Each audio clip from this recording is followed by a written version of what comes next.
Hai Sobat Batampos, bertemu kembali dengan saya Muhammad Nur di edisi Hot News 30 April 2024. Nah, saya akan spill beberapa berita yang akan terbit besok di edisi cetak Batampos.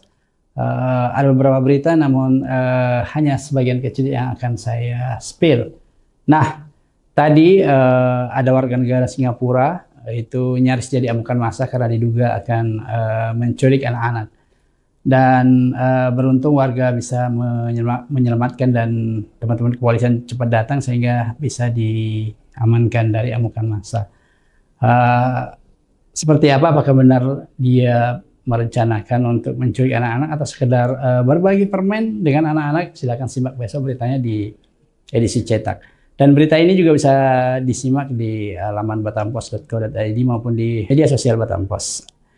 Nah, berita ini akan saya spill itu ya teman-teman dari Polda Kepri kembali berhasil menggagalkan atau membongkar jaringan peredaran narkoba internasional ya, dan berhasil mengamankan 6 orang. Barang buktinya cukup besar ya, ada 29 kg sabu. Nah, ini berderet-deret ya, sebelum Lebaran itu sebenarnya Polda Kepri juga udah berhasil menangkap jaringan serupa. Namun apakah ada kaitannya dengan yang terbaru ini, kita simak besok beritanya di Batampos. Nah, kemudian oh ya, ini musim pendaftaran peserta pilkada pemilihan kepala daerah di tahun ini sudah bisa dilakukan pada 5 Mei mendatang ya. Untuk calon independen. Calon independen itu sudah bisa dimulai tahapannya pada 5 Mei. Bahkan pendaftarannya sudah dibuka pada 5 Mei di KPU kabupaten kota maupun provinsi di mana kepala daerah calon independen yang ingin mendaftar masing-masing.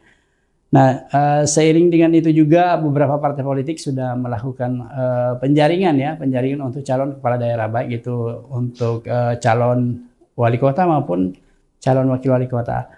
Antara lain itu PDIP ya.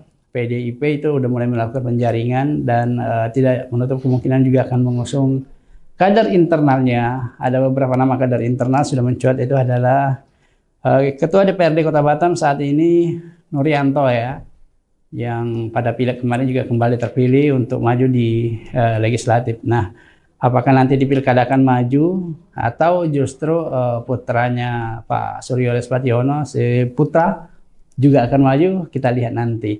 Namun PDIP tidak hanya membuka kesempatan bagi kader, tapi juga non-kader ya dari luar. Seperti mereka welcome terhadap calon-calon seperti Marlin maupun Jeffrey Dean yang memang sudah sedari awal menyatakan ingin maju sebagai calon wali kota di pilkada mendatang, dan Pak Jeffrey juga menyatakan ingin maju sebagai wakil wali kota.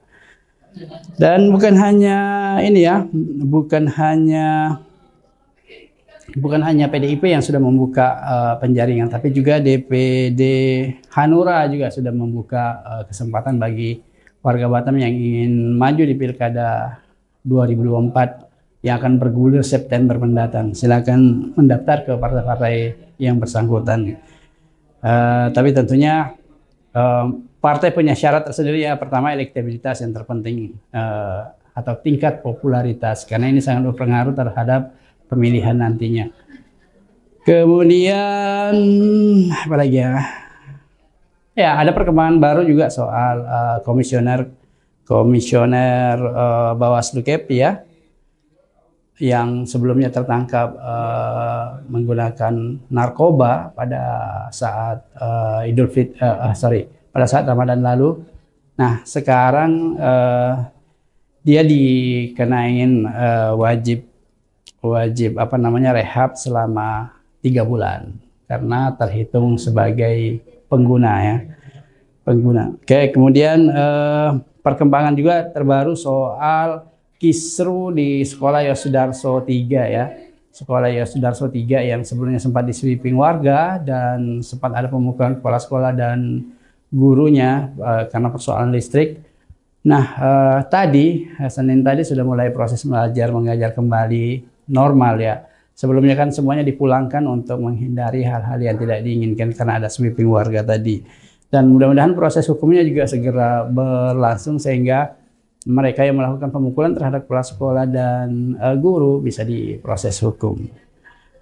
Ya, kemudian, nah, simak juga besok di Batam Pos sistem ataupun tata cara mendaftar fuel card atau kartu untuk pembelian BBM jenis Pertalite untuk pengguna kendaraan roda 4 atau lebih. Nah, 3 bulan ke depan akan diberlakukan oleh pemerintah Kota Batam bahwa setiap pembelian BBM jenis Pertalite itu wajib menggunakan fuel card atau kartu yang khusus digunakan untuk pembayaran. Jika tidak, maka kemungkinan besar harus membeli BBM jenis lain yang RON-nya lebih tinggi dan tentunya harganya jauh lebih tinggi seperti Pertamax maupun Pertamax Turbo. Ya. Kemudian ada beberapa berita lagi yang menarik sih. Salah satunya adalah soal penyerahan SK 689 PPK di lingkungan Pemko Batam. Mungkin teman-teman yang sebelumnya mendaftar pegawai pemerintah dengan sistem kontrak atau PPK itu SK-nya tadi sudah turun dan artinya sudah bisa digunakan atau sudah sah menjadi aparatur sipil negara dengan status PPPK. Nah, saya kira itu dulu yang bisa saya spill di edisi kali ini. Sebenarnya masih banyak ya, saya sudah cek semua berita yang sudah masuk dan ada puluhan berita yang menarik. Namun pembaca bisa melihat biasa di edisi cetak maupun di laman batampos.co.id. Juga bisa melihat beberapa berita yang sudah kami terbitkan di media sosial Batam Pos. Ada di Instagram, X, ada YouTube, ada TikTok, dan ada Facebook. Dan media sosial lainnya yang dimiliki oleh Batam Pos. Cukup sekian Hot News kali ini. Salam redaksi.